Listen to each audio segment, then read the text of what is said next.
because they'll be spending too much time with each other. I'm also concerned with what happened here in New London is, of course, our social service department was shut down. And my concern with this consolidation is that where are these services going to be housed? Is there going to be a movement, which happens in consolidation of any large corporation, to limit the number of structures that they're supporting, the gas, the heat, the electric, and for the employees that they're paying the benefits and the retirement packages for? What is this going to do overall, and who's going to do the picking on where they are, how accessible they are?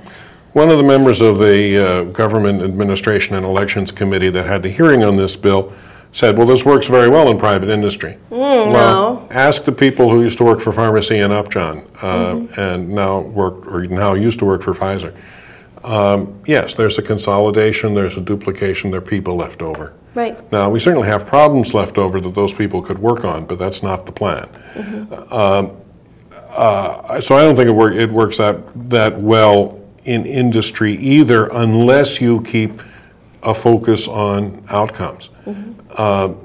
When mental health and addiction services merged, that had some growing pains too. Certainly we had to learn to speak the same language.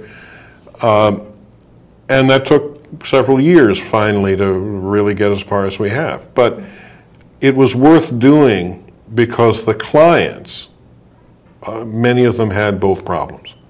And so it made sense to integrate their services, because integrated services are more effective than segregated services. Right, but if most of the clients, say at Reliance House, have no children, why would they be integrating with a service for? Well, the committee said or seems to think that a lot of people do have case managers or workers in each of these several departments. As you say, I don't think there are that many in that situation. There are some, but again, when we do have that overlap, we work pretty well together. The big case is people aging out of the Department of Children and Families into mental health. 10 years ago, I think there were 2 referrals from DCF to DEMAS. Now there are thousands. It's the fastest growing part of the agency, and it's worked very well.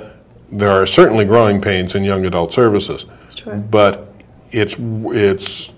and that it come from the different organizational cultures of DCF and DEMAS. But we're doing better than we certainly are doing better than we would if we were all in there together. Well, we should wrap up. We're down to the last couple of minutes of the show. I do want to thank you for coming, Bob. Thank you. It was really a short notice invitation, and I couldn't have thought of a better guest to have for my night of hosting. Father West should be returning with us next week, and if not, who knows, I'll surprise you with somebody else that I know. In the meantime, please do follow this bill, and please do respond to your legislators. The only thing that changes the direction of a wheel is a squeak, so let's see if we can at least make this thing work, if this is what's going to happen, and if we don't want it to happen, get your voices out there and make it heard. This has been Street Talk. I'm Tambria. Bob Davidson, you all have a good night and be safe out there.